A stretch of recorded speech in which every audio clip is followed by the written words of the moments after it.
ପିଲାମାନେ ଆଜି ଆମେ ତୃତୀୟ ଶ୍ରେଣୀର ସାହିତ୍ୟ ବହିର ବଣ ଓ ବଣି କବିତାଟି ପଢ଼ିବା। ପ୍ରଥମେ ମୁଁ କବିତାଟିକୁ ଆବୃତ୍ତି କରୁଛି, ତାପରେ ତୁମେମାନେ ସମସ୍ତେ ଆବୃତ୍ତି କରିବ। ଦେଖ ମୁଁ ଗୀତଟିକୁ ଆବୃତ୍ତି କରୁଛି। ଦେଖିଲାକୁ ନା ମହୁଲ ଡାଳେ ବସିଛି ଏକ ବଣି, ପଡ଼ୁଛି ଯେତେ ମହୁଲ ଫୁଲ ହିସାବ କରେ ଗଣି। ଡାକିଲାକୁ ନା କିଆଁ ଲବଣି ଘଷୁଛୁ ଥଣ୍ଟ ଡାଳେ, ଆମ ପାଶେ ଖାଇବୁ ଯେବେ ମିଠା ପିଜୁଳି ଫାଳେ।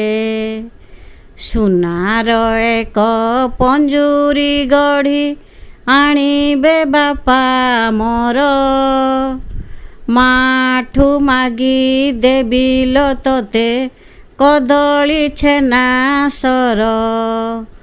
ସୁନା ଗିନାରେ ଦେବି ମୁଁ ପାଣି, ରୂପା ଥାଳିରେ ଭାତ, ବୁଲାଇ ନେବି ମେଳାକୁ ତୋତେ ଦେଖିବୁ କେତେ ଜାତ।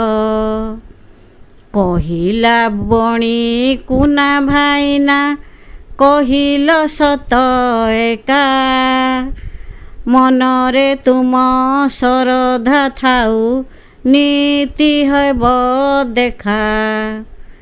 ଗଛରୁ ଗଛ ଉଡ଼ି ଉଡ଼ିକା ପାଉଛି କେତେ ସୁଖ, ଡାଳରେ ଥାଇ ଦେଖଇ ମୁହିଁ ଜହ୍ନମାମୁଁର ମୁଖ।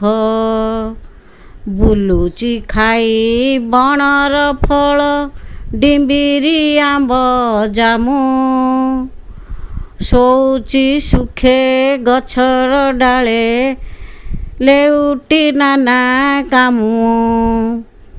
ସୁନା କୁନା ଭାଇନା ସୁନା ପଞ୍ଜୁରୀ ସେ ସୁଖ ଦେବ କିବା,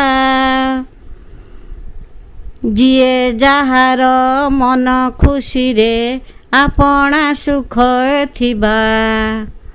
ଲୋଡ଼ା ନାହିଁ ମ ସୁନା ପଞ୍ଜୁରୀ ରୂପା ଥାଳିର ଭାତ, ଏ ଗଛ ଡାଳ ସରାଗ ମୋର ବଣ ପରାଣ ମିତ।